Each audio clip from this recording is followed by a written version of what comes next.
comenzamos un nuevo programa de este Vivir de Cerca y lo hacemos como cada semana con los amigos de Jurilés. Y hoy tenemos con nosotros a Francisco Manuel Orellana Vega. Amigo Francis, gracias por estar con nosotros. Gracias a vosotros, Antonio, por recibirnos. Me gustaría que en el programa de hoy hablásemos de los accidentes de tráfico. Sí. Cuando una persona tiene un accidente de tráfico, ¿qué es lo primero que tiene que hacer?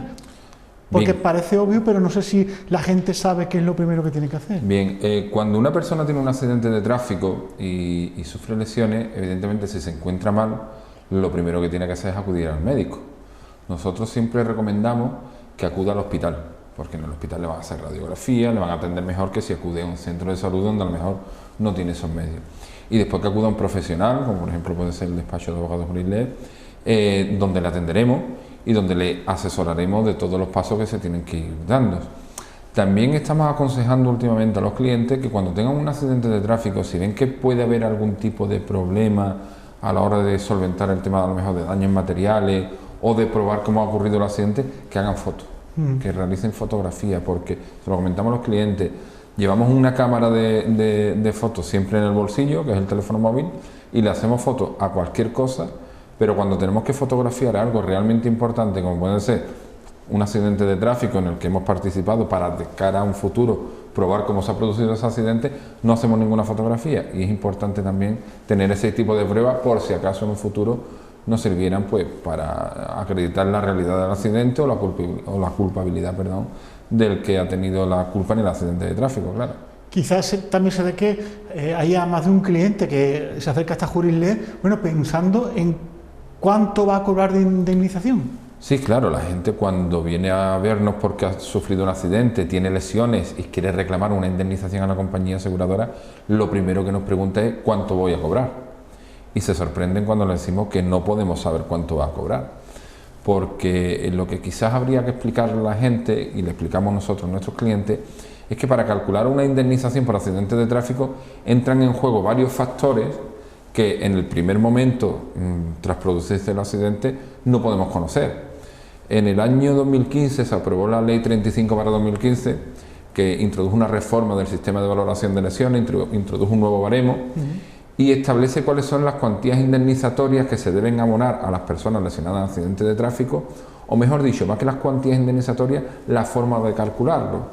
Por ejemplo, una persona que tiene un accidente de tráfico y sufre lesiones, a la hora de reclamar indemnización, pues la cantidad que pueda reclamar va a depender, por ejemplo, del periodo de duración del tratamiento médico, que va desde el día del accidente hasta el día que recibe el alta. No va a ser igual la persona que esté 15 días en tratamiento a la persona que esté 4 meses en tratamiento. Otro factor que influye es la situación de esa persona cuando se produce el alta. Hay personas que alcanzan el alta por curación, es decir, se han curado perfectamente, no tienen ninguna secuela y por lo tanto lo único que se le indemniza es el periodo de recuperación, y hay otras personas que pueden sufrir secuelas cuando reciben el alta por la estabilización de las lesiones. Es decir, he sufrido una lesión que no se ha terminado de curar y me han quedado secuelas. Pues a la hora de calcular incluso la indemnización por secuela va a depender de la puntuación de la secuela, si es 1 punto, 2 puntos, 3 puntos, e incluso de la edad.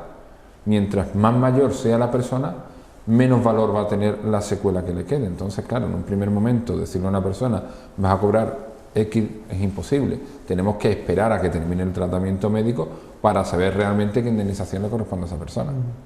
Es decir, que no podemos llegar preguntando directamente cuánto de indemnización, porque por todos esos factores que está explicando es imposible calcular esa cuantía, ¿no? Puede llegar preguntándolo, pero no se lo vamos a poder contestar porque es imposible. O sea, hasta que no termine el proceso médico de recuperación, que es lo realmente importante, es imposible calcular la indemnización que le corresponde a una persona. ¿Y hay un baremo estimado de cuánto puede cobrar una persona? Sí, es ese que te comentaba al principio, la Ley 35/2015 de reforma del sistema de valoración de lesiones. Lo que hizo fue reformar una ley que sigue en vigor, que tiene un título un poco largo, la Ley sobre responsabilidad civil y seguro en la circulación de vehículos a motor, que establece los cálculos, o mejor dicho, los criterios para calcular la indemnización. Pues esta Ley 3515 reformó esa ley, reformó ese sistema e introdujo una serie de valores para nosotros poder calcular indemnizaciones. Por ejemplo, en el periodo de recuperación, el tiempo que va desde que una persona sufre un accidente de tráfico hasta que le dan el alta, pues Este nuevo sistema de valoración establece qué cantidad hay que indemnizar por cada día que esa persona esté en tratamiento. Por ejemplo, si una persona está en tratamiento durante 15 días de perjuicio personal básico, pues cada día se valora la cantidad de 30 euros. Bueno, ahora hay que aplicarle las subidas del IPC de 2015 en adelante. Más o menos estará entre unos 33, 34 euros. Si el periodo de recuperación se considera perjuicio personal moderado, pues esa cuantificación incrementa, creo que son 50 euros. Y si son de perjuicio personal grave, se incrementa a 75 euros por cada día. ¿Vale? Entonces nos da, digamos, las pautas, los criterios para poder calcular la indemnización que a posteriori le pueda corresponder a la persona que ha sufrido la lesión en el accidente de tráfico. Y esos criterios de los que nos está hablando Francis, depende también mucho de si el accidente ha sido, por ejemplo, en coche o en moto, o no tiene nada que ver. No tiene absolutamente nada que ver. Ahí lo que se valora es la lesión en sí que ha sufrido la persona, da igual que haya sido atropellado, que vaya en un vehículo, sea en un coche o que sea en una moto, en una bicicleta, da igual. Ahí lo que se valora es la lesión y el perjuicio físico que ha sufrido la persona. Hay otros conceptos indemnizatorios que también se pueden reclamar.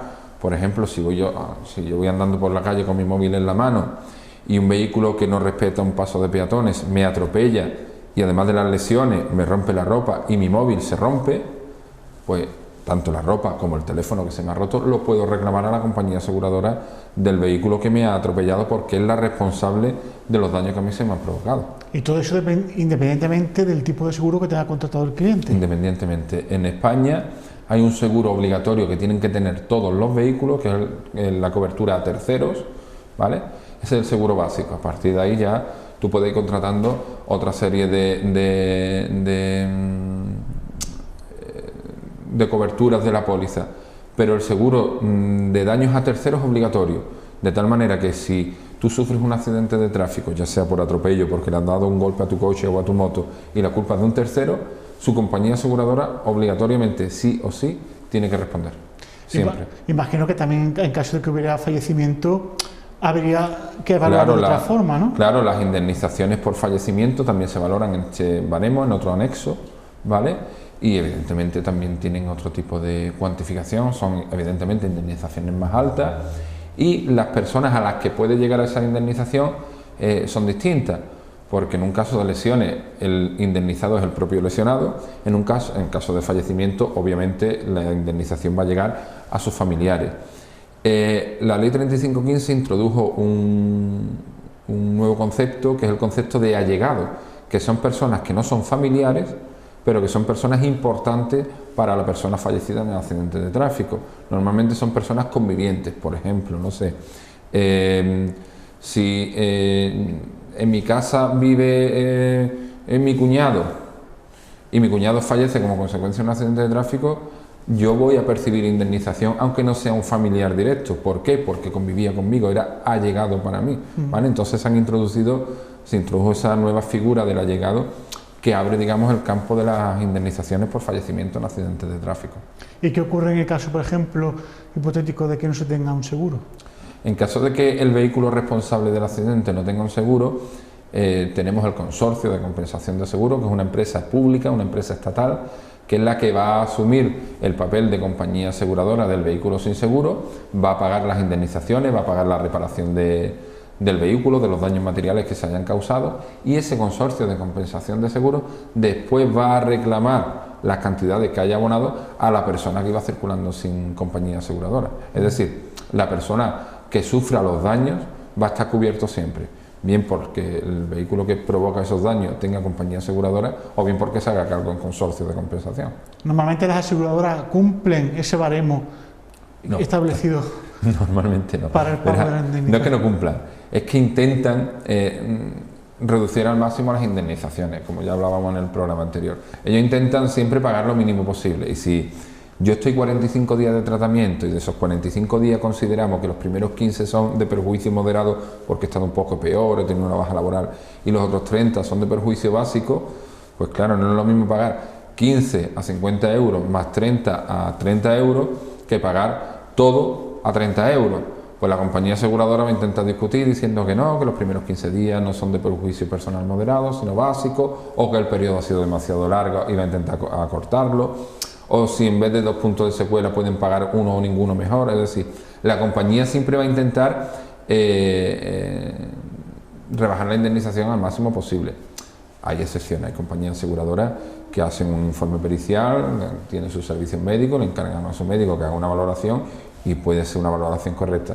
Pero por regla general siempre van a intentar rebajar al máximo la indemnización que corresponde. Bueno, para eso estáis los de Jurisle, ¿no? Para eso estamos los de Jurisle, para que a nuestro cliente, en el caso de que haya sufrido un accidente de tráfico y se le hayan provocado lesiones, recupere, por decirlo de alguna manera, recupere el perjuicio que ha sufrido de la mejor manera posible. La idea parte de las indemnizaciones, parte del artículo 1902 del Código Civil, ¿vale?, que establece un sistema de responsabilidad extracontractual, es decir, lo que nosotros venimos a decir coloquialmente, el que rompe paga. El artículo 1902 del Código Civil lo que viene a decir es que el que provoca un daño tiene que repararlo. Cuando el daño es material, pues la reparación es muy sencilla, se arregla y ya está. Cuando el daño es físico, no es tan fácil como lo arreglo y ya está, porque el ser humano no se arregla, no se repara, se cura, y en curarse tarda un tiempo. Pues eso es lo que se indemniza. Nosotros lo que pretendemos es que a nuestros clientes que han sufrido un perjuicio se les repare ese perjuicio de la manera más justa posible, evidentemente. Imagino que no es necesario, por ejemplo, que la persona haya contratado el seguro con vosotros, que daréis esa cobertura igualmente siempre que busque vuestro servicio. Por supuesto, no es necesario que sea asegurado por ejemplo, de Grupo 10, de Segur Sierra, en absoluto. Es más, tenemos muchísimos clientes que no pertenecen a la correduría de seguro, es decir, es más, se puede dar el caso de una persona que sufre un atropello o va en su bicicleta y le dan un golpe que no tiene seguro y evidentemente tiene derecho a reclamar la indemnización que le corresponda, por supuesto que sí. Y también, por ejemplo, ahora hablando contigo, se me viene a la mente un accidente, por ejemplo, con un animal que se te cruza por la carretera. Ante esa situación... Claro, precisamente hace poco hemos cerrado un asunto muy parecido al que tú me planteas. Dependerá del animal en sí, es decir, si estamos hablando de un animal salvaje que se te cruza y te da, pues no tiene más remedio que aguantarte, no tiene nadie a quien reclamarle, ha sido un accidente fortuito, igual que si te chocas tú solo contra un árbol, se te ha cruzado un animal y ya está. Ahora, si el animal es doméstico, es decir, tiene un dueño, un perro, un caballo, una cabra, cualquier tipo de ganado que sepamos que tiene dueño, el dueño es responsable del animal. Hace poco solventamos un tema parecido de un cliente nuestro que tuvo un accidente con un caballo, es decir, él iba en su coche, se le cruzó un caballo por la carretera porque se había escapado del establo y el accidente fue brutal. Los accidentes con animales son muy peligrosos. Le reclamamos evidentemente al propietario del caballo, que indemniza a nuestro cliente, y se solventó sin mayor problema, pero evidentemente el propietario de un animal es responsable de los daños que ese animal provoque, y si el animal se ha escapado y ha provocado un accidente de tráfico, obviamente tiene que responder también. ¿Y son más complejos este tipo de accidentes que quizá a lo mejor un accidente normal de tráfico? No tiene por qué, a veces son más complejos en el sentido de que cuesta un poco más averiguar cuál es la compañía aseguradora. Ahora ya no tanto, porque todos los animales domésticos tienen la obligación de tener un microchip, y en ese microchip pues la Guardia Civil nos suele decir todos los datos del animal, quién es el propietario, la compañía aseguradora, etcétera. No son más complejos, son un poco más raros en el sentido de que no se dan habitualmente, por suerte, pero vamos, no suelen plantear mayor problema. Si la compañía aseguradora no responde o no hay compañía aseguradora, se le reclama al propietario y ya está. Porque en este caso el consorcio no actúa.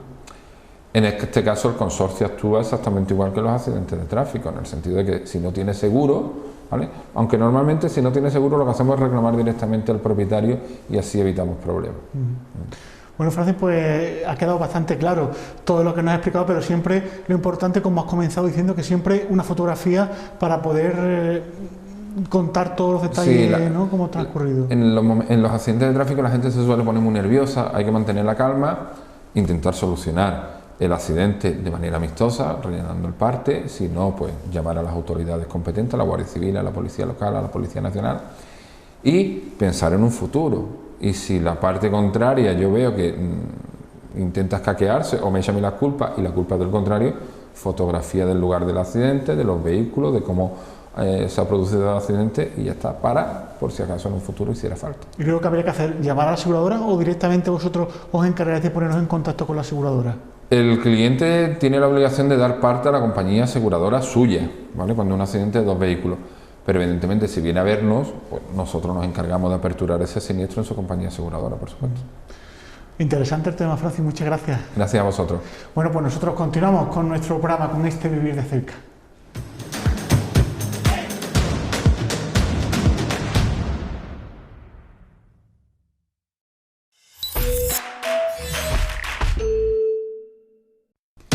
Electromueble Arcos, Jurislec y Motor Arcos patrocinan este espacio.